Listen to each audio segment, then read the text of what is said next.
ये जो पूरा साइलेंस हुआ है, जो एजेंसियां चुप हो गई, जो एजेंसियां बोल नहीं रही हैं, इसका फायदा किसको हो रहा है?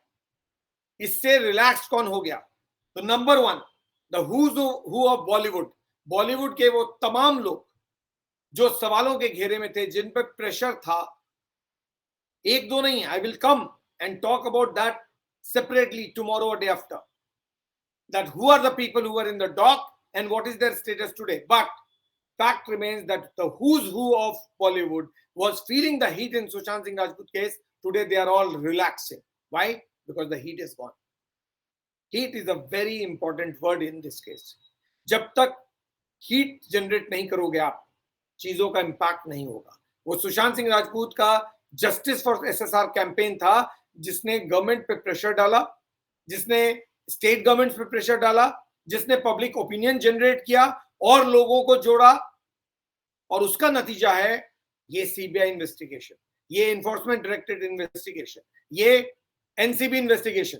फैमिली ने तो जो करना था उन्होंने किया, एक एफआईआर फाइल कर दिया एंड दैट्स अबाउट इट. जो रेस्ट ऑफ द काम है वो पब्लिक ने किया है, क्योंकि पब्लिक को सब पता है. इस वक्त 3 साल बाद पब्लिक भी थक गई है. कोई ना कोई तो लीड करेगा. कौन? जब कुछ हो ही नहीं रहा है तो पब्लिक भी डिसअपॉइंट होती है, पब्लिक भी निराश होती है. पब्लिक को लगता है nothing can happen in this country. When I posted the notification for today's show, a lot of negative comments came, in the sense nothing will happen in this country, nothing can happen, we will not get justice. This was not the case yesterday. If anyone would have said we will not get justice, there would be people saying कि हम 10 साल तक लड़ने को तैयार हैं, हम 15 साल तक लड़ने को तैयार है. आज वो नहीं हो रहा है. Why? Because time is a very important factor. और अगर 3 साल में चीजें नहीं होंगी तो बहुत सारे लोगों को उम्मीद कम लगने लगता है, खत्म होने लगता है. उनको लगता है कुछ नहीं होगा, और यही पेसिमिज्म है जो कैंपेन को कमजोर कर देता है. पेसिमिज्म इसलिए क्योंकि एजेंसीज काम नहीं कर रही हैं तेजी से. पेसिमिज्म इसलिए भी कि शायद 1 या 2 ट्वीट फैमिली की तरफ से काफी नहीं है. सो जो लोग रिलैक्स कर रहे हैं, पहला हुजूब of Bollywood which were under extreme pressure because of the justice for Sushant campaign. Second, Riya Chakravarti. Riya Chakravarti के अगेंस्ट में इस वक्त कुछ नहीं हो रहा है. She is named as the suspect number 1 in 3 cases.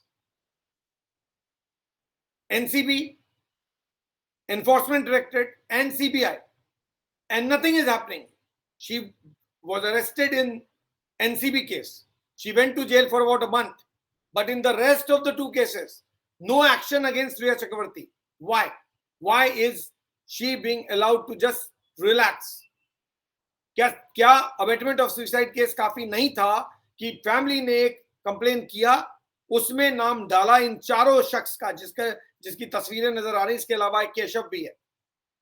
Keshav, Neeraj Singh, Keshav, Dipesh Sawant, Siddharth Pithani, रिया चक्रवर्ती, ये वो लोग हैं जिनका नाम बाकायदा फैमिली ने एफआईआर में जिक्र किया, लिखा. फिर भी अबेटमेंट ऑफ सुसाइड केस में अरेस्ट नहीं किया गया. अब मैं इस वक्त और केसेस मेंशन नहीं कर रहा हूं. निकालिए उन अबेटमेंट ऑफ सुसाइड केस को. बहुत रिसेंट की बात है, एक टीवी एक्ट्रेस की डेथ हुई थी और उसमें टीवी एक्ट्रेस की मदर ने एक एफआईआर फाइल किया था और उस एक्ट्रेस के बॉयफ्रेंड को अबेटमेंट ऑफ सुसाइड केस में अरेस्ट कर लिया गया था. 2 महीने जेल में रहने पड़ा था. लेकिन रिया चक्रवर्ती को कोई अबेटमेंट केस में अरेस्ट नहीं किया गया. व्हाई? क्योंकि इस केस में भी सुशांत के फादर ने बाकायदा कंप्लेन किया था. फिर भी रिया चक्रवर्ती पे कोई प्रेशर नहीं है. She is relaxing today. वो 4 नाम जो मैंने आपको जिक्र किया इस वक्त, सिद्धार्थ पिठानी, दोबारा स्क्रीन पे डाल देता हूं, सिद्धार्थ पिठानी, नीरज सिंह, केशव और दीपेश सावंत, ये लोग भी आराम कर रहे हैं. इन पे भी ऐसा कोई प्रेशर ऐसा दिख नहीं रहा है. I think Siddharth Pithani is the only one who is under pressure and he is facing pressure. Otherwise all 3 are, no one knows actually what they are doing और where they are. Aditya Thackeray, जिनका सबसे ज्यादा इस केस में जिक्र हुआ है. Aditya Thackeray is a political leader, former minister, right now an MLA. It appears to be a political battle. Now that he's out of the government, he's also allowed to just relax. ये तब जब बहुत सारे स्पेसिफिक एलिगेशन आदित्य ठाकरे के against में लगे हैं और मेंबर ऑफ पार्लियामेंट और पार्लियामेंट के लेवल पे लगे, फिर भी there is not one questioning that has been done as far as Aaditya Thackeray is concern. अब सवाल यह है कि क्या आदित्य ठाकरे इन्वॉल्व थे, नहीं थे, नहीं पता, लेकिन कोई क्वेश्चनिंग भी नहीं हुई है। अगर क्वेश्चनिंग नहीं हुई है तो इसका मतलब उनका इन्वॉल्वमेंट नहीं है।